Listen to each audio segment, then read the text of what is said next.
저는 비르츠의 부활이 에 달려있다고 생각해요. 안녕하세요, 김진짜입니다. 레버쿠젠 무패 우승의 주역 비르츠가 몸값 2,200억에 리버풀로 이적했죠. 프리미어리그 역대 2위 몸값이라 기대가 아주 컸어요. 근데 현재 10경기 0골 0어시입니다. 수많은 전문가 그리고 팬분들이 비르츠가 과연 왜 못하는가, 또 리버풀의 문제는 뭔가 너도나도 얘기를 하고 있습니다. 그래서 오늘은 제가 생각하는 비르츠가 부진하는 이유, 그리고 리버풀이 반등할 수 있는 방법 깔쌈하게 풀어보겠습니다.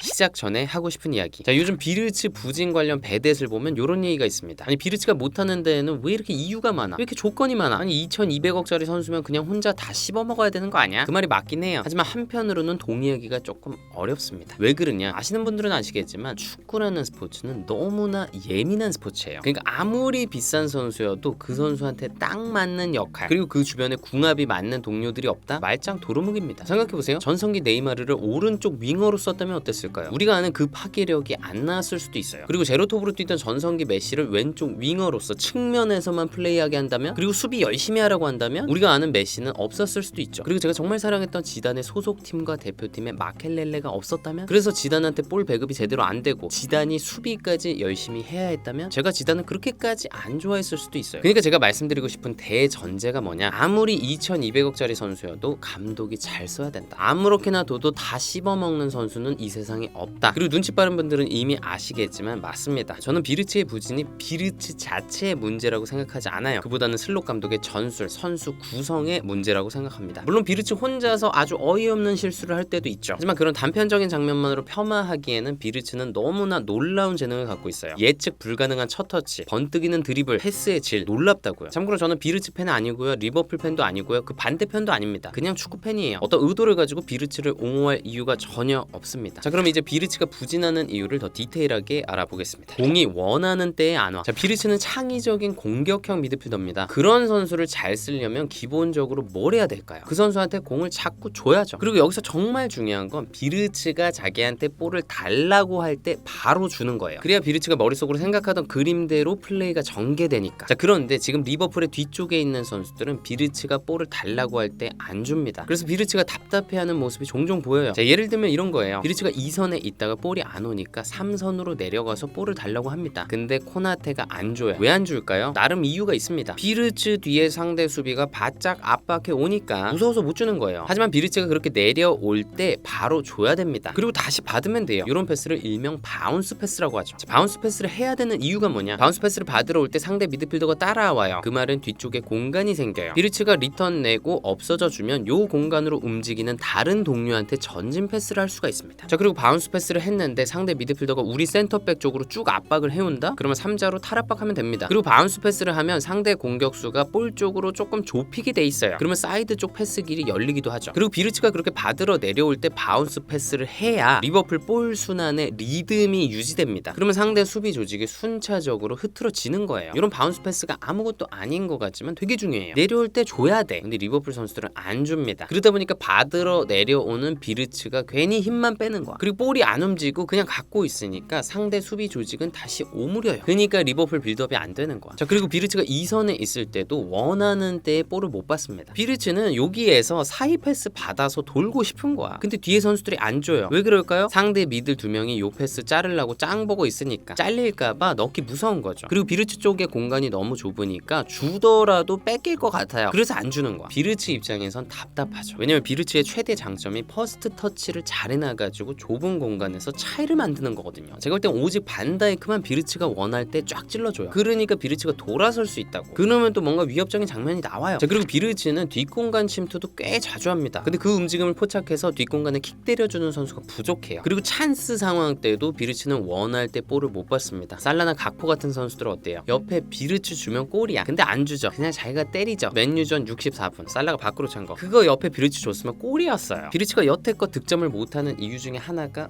그런 겁니다. 서로 다른 축구 스타일. 자, 그렇다면 비르츠는 왜 자기가 원하는 타이밍에 볼을 못 받을까요? 비르츠와 리버풀의 다른 선수들이 추구하는 축구 스타일이 조금 다르기 때문이에요. 일단 비르츠는 쉽게 말씀드리면 티키타카 같은 스타일로 축구를 하고 싶어요. 그러니까 볼 갖고 있을 때 무리하지 않고 보이는 데 있으면 주고 받고 주고 움직이고 이러면서 공간을 만드는 거죠. 그리고 공간 나면 치고 올라가요. 짧게 원투 받거나 3자 패스 받아서 썰어가는 스타일. 하지만 리버풀의 다른 선수들은 요것보다 선이 조금 굵습니다. 특히 각포, 살라 같은 선수들 본인이 볼 가졌을 때 짧게 주고받는 것보다 확률이 조금 낮더라도 직접 끌고 들어가는 걸 선호해요. 그래서 리버풀 경기를 보면 어떤 장면이 나오냐, 각포가 왼쪽 측면에서 볼을 잡았을 때 비르츠가 하프 스페이스 쪽으로 침투를 해요. 비르츠는 받고 다시 주고 싶은 거야. 근데 각포가 안 주죠. 그냥 혼자 드리블하다가 슈팅 때리죠. 그럴 때 비르츠를 자세히 보면 좀 아쉬워해요. 그리고 제가 보기에 비르츠는 흐라벤베르흐와도 은근히 스타일이 안 맞습니다. 아까 코나테가 볼 받으러 내려오는 비르츠한테 잘 안 준다고 말씀드렸죠. 흐라벤베르흐도 잘 안 줘요. 추구하는 스타일이 조금 다릅니다. 흐라벤베르흐는 짧게 주고받는 것보다는 더 갖고 있다가 전진 드리블 해서 라인을 깨는 거, 그게 더 유의미하다고 생각을 할 거예요. 그래서 보면 비르츠와 흐라벤베르흐의 타이밍도 조금씩 엇갈립니다. 이런 게 아무것도 아닌 것 같지만 게임의 리듬이 막 엉켜요. 자, 하지만 요건 누구의 잘못도 아니죠. 그냥 서로 지금까지 해온 스타일이 다를 뿐이에요. 그러면 요거 누가 조율해줘야 돼요? 슬롯 감독이죠. 근데 아직까지 잘 안 되고 있습니다. 지금 뭔가 11명의 선수가 같은 생각을 하고 있지 않습니다. 서로 추구하는 축구의 톤의 매너가 달라요. 너무 많이 뛰어. 자, 비르츠는 레버쿠젠 때보다 너무 많이 뜁니다. 그러면 볼을 잡았을 때 당연히 힘이 빠질 수밖에 없겠죠. 그러니까 터치가 튀는 거예요. 비르츠 본인도 인터뷰에서 그런 얘기를 했습니다. 볼 잡을 때 힘들다고. 자, 그러면 비르츠가 왜 많이 뛸까요? 일단 비르츠는 요즘 로밍 넘버 10으로 뛰고 있어요. 로밍이 뭐예요? 자유롭게 돌아다니면서 공간을 찾는 거죠. 그러니까 비르츠는 리버풀이 공을 가졌을 때 왼쪽, 오른쪽 3선, 원톱짜리 뒷공간 침투까지 해요. 볼 받으려고 엄청 돌아다니는 거죠. 근데 움직임의 범위가 너무 넓습니다. 그리고 워크 에셋, 근무 태도가 아주 좋아요. 그래서 겁나 열심히 뛰어다닙니다. 제가 볼 때 그것만 해도 힘들 텐데 수비할 때도 열심히 뛰어다녀요. 일단 공미다 보니까 상대 중미 2명을 쫓아다닐 때도 있고, 살라가 수비 대충 하니까 그쪽 압박도 조금 도와줘야 되고, 특히 리버풀의 다른 2명의 중앙 미드필더들이 전방 압박을 쭉 나오거나 살라 쪽 수비 지원을 가면서 땡기거든요. 그러면 포백 앞에 공간이 널널할 때가 많아요. 그러면 비르츠가 또 겁나 내려옵니다. 힘들어 죽죠. 근데 리버풀이 볼을 뺏어서 또 역습 가잖아요. 비르츠 또 겁나 올라가. 근데 살라가 또 상대한테 소유권을 갖다 줍니다. 비르츠 또 수비하러 내려가야 돼요. 정말 많이 뜁니다. 비르츠가 인터뷰에서 그런 얘기 했더라고요. 본인의 체력을 조금 더 올리면 나아질 거다. 근데 저는 그렇게 생각하지 않습니다. 왜냐면 이미 체력이 나쁘지 않아 보여요. 그리고 체력이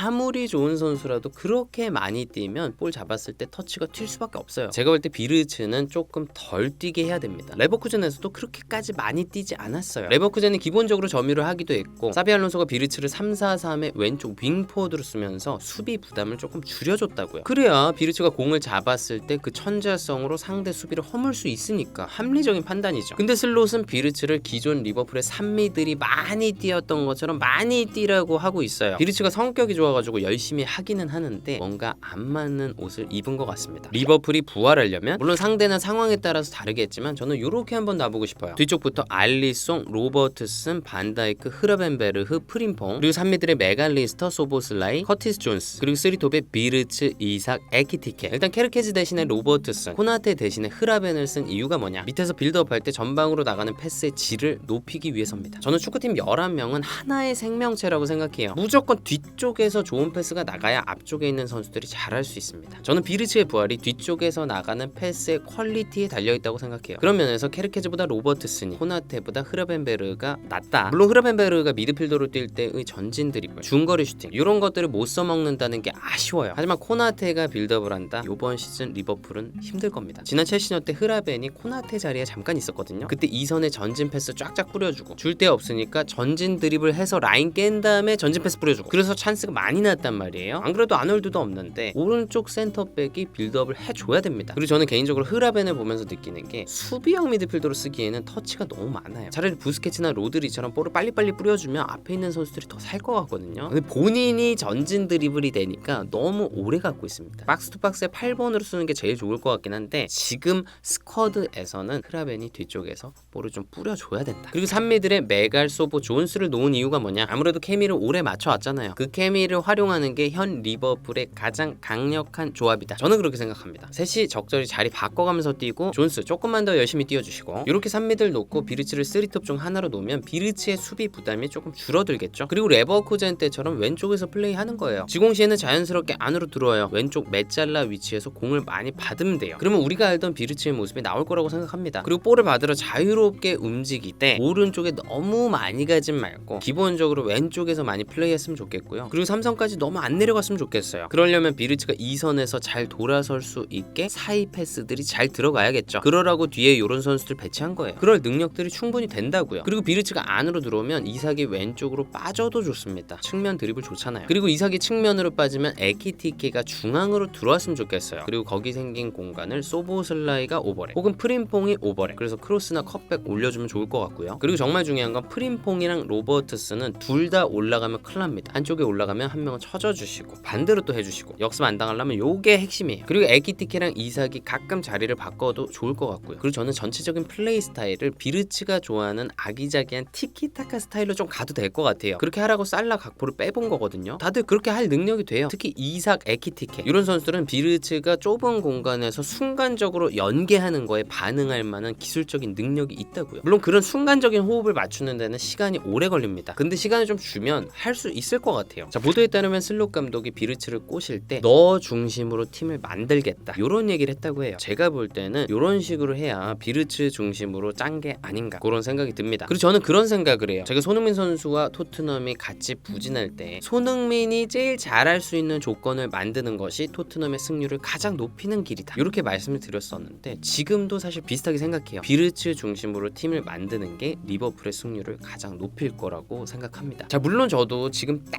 현 시점만 놓고 보면 비르치가 없는 리버풀이 더 강하다 요거에 어느 정도 동의를 합니다. 하지만 비르치가 너무 좋은 선수예요. 그리고 이삭, 에키티케, 프림퐁 이런 선수들 정말 좋습니다. 그 선수들을 팀에 잘 녹이면 지난 시즌의 리버풀보다 더 나은 리버풀이 될 수 있을 거라고 생각합니다. 물론 답을 찾는데 오래 걸리겠죠. 하지만 지난 시즌 파리 생제르맹도 초반에는 좀 못하다가 후반기 될수록 완성도가 엄청나졌거든요. 그렇게 될 수도 있지 않을까 싶어요. 그리고 제 베스트 11에도 그런 생각을 담았지만 살라는 선발 명단에서 한번 빠져줘야 될 것 같아요. 그래야지 팀 전체적으로 좋을 것 같습니다. 진짜 에이징코프가 왔나요? 옛날에 살라가 아닌 것 같습니다. 네, 오늘은 이렇게 비르치의 부진 원인과 해결책에 대해서 알아봤습니다. 비르치의 공격 포인트에 대한 비판이 현지에서도 거셉니다. 과연 비르치가 견뎌내고 부활할 수 있을까요? 그리고 슬롯은 답을 찾을 수 있을까요? 과연 올 시즌 막판 리버풀은 어떤 모습일지 너무나 궁금합니다. 네, 오늘은 여기까지입니다. 저는 또 다음 축구 컨텐츠에서 뵙겠습니다. 감사합니다. 뿅!